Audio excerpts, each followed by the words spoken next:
যে বাচ্চাগুলি মারা গেছে তারা কিন্তু এটুকু জেনে গেছে যে বাংলাদেশকে আমরা সত্যি সত্যি একটা গণতান্ত্রিক সমতাভিত্তিক একটা জায়গার রূপ কিন্তু আমরা দেব। সেই স্বপ্নের জায়গা থেকেই তারা আসলে তাদের এই জীবনটা দিয়েছিল। সত্যি সত্যি বাংলাদেশকে আমরা কিভাবে দেখতে চাই? আমরা একটা প্রগতিশীল বাংলাদেশ দেখতে চাই, আমরা একটা সাম্যের বাংলাদেশ দেখতে চাই, আমরা একটা গণতন্ত্রের বাংলাদেশ দেখতে চাই।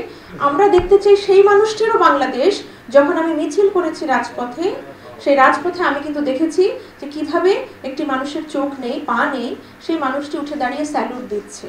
সেই মানুষটি উঠে দাঁড়িয়ে বলছে, ম্যাডাম আমিও আছি আপনার সাথে।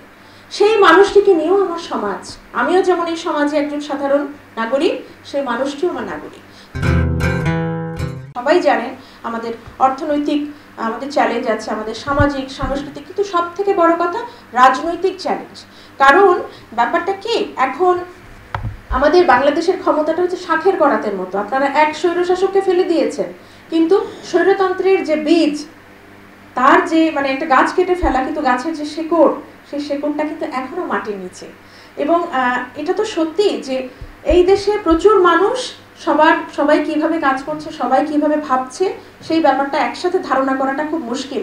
কিন্তু ব্যাপারটা হচ্ছে যে এই সময়ের ভেতরেও আবার নানা ধরনের রাজনৈতিক অভিসন্ধি, নানা ধরনের মতাদর্শ, তাদের নিজেদের মতো করে দেশটাকে দেখা, তারাও কিন্তু এই ধরনের একটা সামগ্রিক বিষয়ের ভিতরে আমরা সবাই কিন্তু আসলে দেখছি এবং মানে আমরা প্রত্যক্ষ করছি। এখন কথা হচ্ছে যে আমাদের যে ছাত্ররা, যে ছাত্রীরা এভাবে আন্দোলন সংগ্রাম করেছে, যে শিক্ষার্থীরা বুক পেতে দিয়েছে, বুলেট বুকে নিয়েছে, যে মারা গেছে, 650-র উপরে মারা গেছে এবং ইনজুর্ড হয়েছে, এরকম কিন্তু অনেক হাজার, 11,000, 12,000 এরকম। এবং আমি জানি না যে খুব অপ্রত্যাশিতভাবে আমরা আরো মৃত্যুর খবর আমরা পাবো কিনা, অনেকে ধুঁকছে এখনো। তো যারা 22,000 ছাড়িয়েছে, হ্যাঁ এটাই সংখ্যা। এখন কথা হচ্ছে যে এই যে তাদের ভীষণভাবে নিজেদেরকে নিবেদন করে দেওয়ার যে জায়গা, যে বাচ্চাগুলি মারা গেছে, তারা কিন্তু এটুকু জেনে গেছে যে বাংলাদেশকে আমরা সত্যি সত্যি একটা গণতান্ত্রিক সমতাভিত্তিক একটা জায়গার রূপ কিন্তু আমরা দেব। সেই স্বপ্নের জায়গা থেকেই তারা আসলে তাদের এই জীবনটা দিয়েছিল। তো আমার কথা হচ্ছে যে এখন আমরা ফলাফল খুবই একটা ইতিবাচক ফলাফল আমরা পেয়েছি, কিন্তু ওই যে থাকে না, আপনি যদি একটা স্বর্ণখণ্ড আপনি হাতে পেলেন, আপনি যদি স্বর্ণখণ্ডকে ঠিক মতো গয়না না বানাতে পারেন, তাহলে এটা এই গয়না না বানাতে পারলে আপনার কিন্তু সেটা কোনো উপযোগিতা থাকবে না।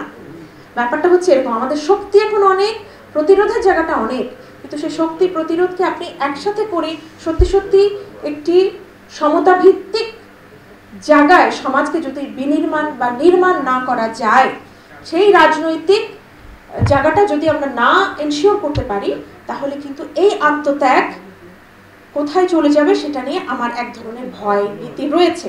তাই আমাদের এখন কি করণীয় অনেকগুলি জায়গা রয়েছে। সেটা হচ্ছে যে আমরা এখন আমাদের সংঘবদ্ধতার রূপটা একটু বদলাতে হবে। আমরা বিপ্লবী ওয়ার্কার্স পার্টির আমরা যারা রয়েছি, আমাদের অঙ্গ সংগঠনগুলো রয়েছি, আমরা সবাই রয়েছি, আমাদেরকে কিন্তু এখন অনেক বেশি বেশি করে বসতে হবে। হ্যাঁ, কারণ হচ্ছে কি যে আওয়ামী সরকার আপাততভাবে গেছে, কিন্তু দেখা যাচ্ছে যে একটু প্রতিক্রিয়াশীল নানা ধরনের শক্তি সমাজে রয়েছে, তারাও কিন্তু ভীষণভাবে জায়গা করে নেওয়া, মাথা তোলার চেষ্টা করছে। যদি সেটি জয়ী হয় এবং সেই ধরনের পরিস্থিতি যদি আবার ফিরে আসে আমাদের প্রশাসনগুলোতে, আমাদের সমস্ত নির্মাণের জায়গায় যদি ঢুকে পড়ে সেই ধরনের শক্তি, আমাদের লড়াই কিন্তু আরেক রকম লড়াই হয়ে যাবে এবং সেটা কিন্তু ভয়াবহ একটা পর্যায়ে চলে যাবে। একদম আপনারা এটা দেখবেন, মানে যার কারণে আমি সেই জন্য বললাম যে বিষয়টা শাঁখের করাত, এদিকে টানলেও কাটবে, ওদিকে টানলেও কিন্তু কাটবে, এই বিষয়টা এরকম। তো সেই কারণে আমার মনে হয় যে এখন সত্যি সত্যি বাংলাদেশকে আমরা কিভাবে দেখতে চাই? আমরা একটা প্রগতিশীল বাংলাদেশ দেখতে চাই, আমরা একটা সাম্যের বাংলাদেশ দেখতে চাই, আমরা একটা গণতন্ত্রের বাংলাদেশ দেখতে চাই। আমরা দেখতে চাই সেই মানুষটিরও বাংলাদেশ।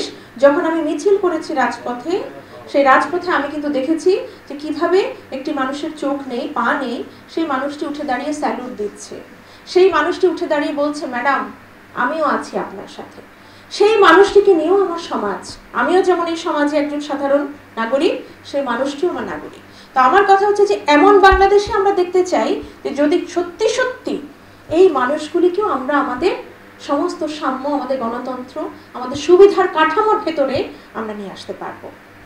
এবং আমরা বিপ্লবী ওয়ার্কার্স পার্টি আমরা যারা এর সাথে কাজ করছি, আমরা যারা এই ব্যানারে, আমরা সবাই আমরা সংঘবদ্ধ আছি, আমরা কিন্তু সেই বাংলাদেশের স্বপ্ন দেখি। তাই এখন আমার মনে হয়েছে যে আমাদের নিজেদের একটু আত্মজিজ্ঞাসার দরকার আছে। এই পর্যন্ত আমরা কি কি কাজ করেছি, আমরা আসলে কি কি কাজ করতে পারিনি, এবং থাকে না আপনারা দেখবেন যে বাস্তবতা কিন্তু প্রতিদিন বদলায়, বাংলাদেশের প্রতিবেলায় কিন্তু পরিস্থিতি বদলায়, ঠিক আছে? তো এই সময়ের দাবিটা কি, এই সময় আমাদের গণশিক্ষার্থীদের চাওয়াটা কি, এই সময় সমাজের সাধারণ মানুষের চাওয়াটা কোথায়, সেই চাওয়ার মতো করে এখন কিন্তু আমাদের নিজেদের নতুন করে সংঘবদ্ধ হতে হবে, এবং আমাদের নিজেদের যে কর্মপ্রণালী আছে, আমাদের যে কার্যপদ্ধতি আছে, সেই পদ্ধতি নিয়ে কিন্তু এখন অনেক বেশি কথা বলতে হবে বলে আমার মনে হয়।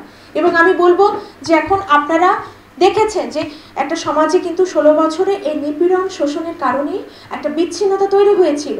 এই আন্দোলন একটা সুযোগ, সবার সাথে আবার নতুন করে একটা যোগাযোগ তৈরি হয়েছে না, যোগাযোগের একটা ব্রিজ তৈরি হয়েছে না, সেই ব্রিজটাকে এখন কাজে লাগাতে হবে। শক্তিটা কিন্তু এখন অনেক বেশি, যদি কিন্তু তখনই শক্তি উঠবে যখন আপনি এটাকে কাজে লাগাতে পারবেন, এটা সঠিক সদ্ব্যবহার করতে পারবেন সমাজের উন্নয়নে। সেই জায়গাটা আমাদের এখন দরকার। যার কারণে আমি বলবো যে আমাদের এই রাজনৈতিক জায়গা থেকে আমাদের সচেতনতা, আমাদের যে কর্মপ্রণালী, এই জায়গায় আমাদের এখন অনেক বেশি জোটবদ্ধ হওয়া দরকার, আমরা একটু কমিটেড হওয়া দরকার, আমাদের কমিটমেন্টের জায়গাটা অনেক বেশি বাড়ানো দরকার, তাই না? এই ধরনের আন্দোলনে সংঘবদ্ধ নেতৃত্ব কি ছিল? কিছু কিছু অংশে ছিল, কিন্তু ছিল হচ্ছে স্বতঃস্ফূর্ত একটা অংশগ্রহণ।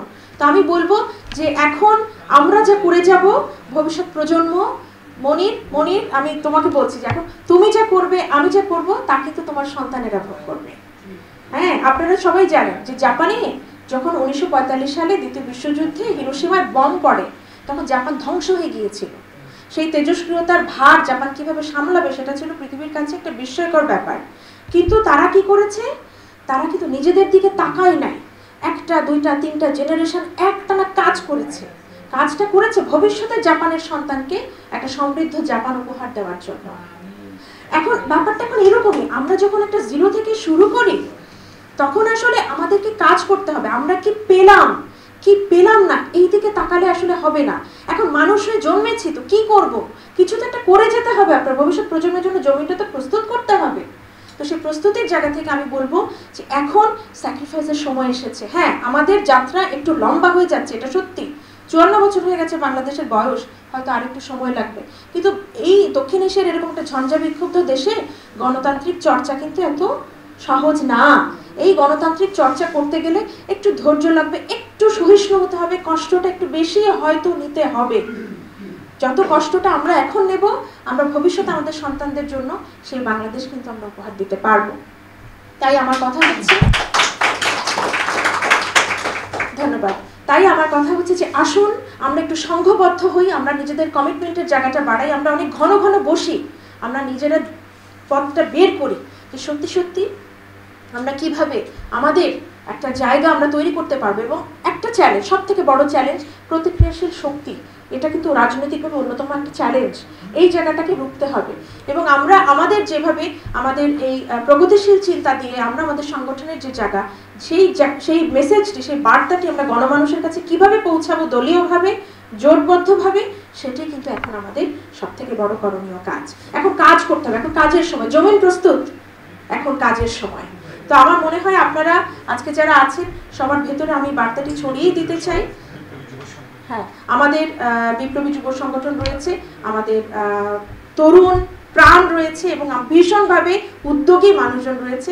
আমি সবাইকে ব্যক্তিগতভাবে চিনি, এবং আমি একটাই কথা বলবো যে আশা হারানোর কিছু নাই। আমরা তো এখনো আছি, আমরা তো কথা বলার জন্য আছি, আমরা তো হাত ধরে আছি সবাই। আশা হারানোর কিছু নাই। এখন আমাদের মানুষকে জোগাড় করতে হবে যারা সত্যি সত্যি এই ছাতার তলায় আসবে, এবং আমাদের সংগঠনটাকে কিন্তু একটু বড় করতে হবে। হ্যাঁ, বড় করে আমাদের ছড়িয়ে দিতে হবে আমরা আসলে কি বলতে চাই। তো এই জন্য কথা বলার কোনো বিকল্প নাই। আপনারা শুধু শুনেন না, আমার কাছে যদি কোনো প্রশ্ন থাকে সেই প্রশ্ন আমরা করি, মানে আমরা একটা কথোপকথনে চলে যাই। আমি একা না বলি, আপনারা সবাই মিলে বলেন, সবাই মিলে আমরা কথা বলি, এবং সেই কথা অনুযায়ী শুধু কথা যেন এই হলরুমে সীমাবদ্ধ না থাকে, আমরা আমাদের কাজের জায়গাটা ছড়িয়ে দিতে পারি কিনা সেটাই এখন আমাদের খুব গভীরভাবে দেখা এবং বোঝার ব্যাপার। হ্যাঁ, মহসিন খুবই গুরুত্বপূর্ণ দুটি কথা বলেছেন। প্রথমত হচ্ছে যে আমাদের অনেক ইনজিউর্ড শিক্ষার্থী আছে, এবং বা আমাদের অনেক সদস্য রয়েছেন আমাদের ক্রমাগত তাদেরকে একটু মনিটর করতে হবে, এটা সত্যি, এবং যতটা সেবা সুবিধা তাদেরকে পৌঁছে দেওয়া যায় সেটা একটু আমাদের করার একটা ব্যাপার আছে। এটা আমি মনে করি যে এটা এখনকার সময় খুব জরুরি কাজ। এবং মহসিন, থ্যাংক ইউ, এটা আমার মাথায় আরেকবার দেওয়ার জন্য। এটা অলরেডি আমরা এর উপরে কাজ করছি, তো আমরা আশা করি এটা গুরুত্বের সাথে নেব। ধন্যবাদ। মানে এটি তো ভীষণভাবে একটা গুরুত্বপূর্ণ ব্যাপার। একদিক দিয়ে নতুন করে দখলদারিত্ব শুরু হয়েছে, আপনারা সবাই দেখেছেন।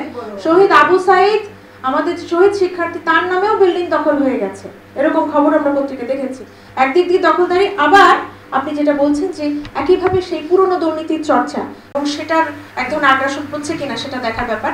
তো এটা আমাদের মাথায় আছে, কারণ এগুলো প্রতিদিন আমরা প্রত্যক্ষ করছি, শুধু আপনি নন, আমরা নিজেরও তো ভুক্তভোগী, আমাদেরও সমাজে কাজকর্ম করে খেতে হয়। এবং আমরা কিন্তু এই জায়গাগুলি যেটা আমরা করতে পারি যে এই বিশেষ বিশেষ ইস্যুগুলি নিয়ে আমরা পরবর্তীতে আমরা কিন্তু দাঁড়াবো, সেই প্রত্যয় আমি ব্যক্ত করতে পারি আপনার কাছে। ধন্যবাদ।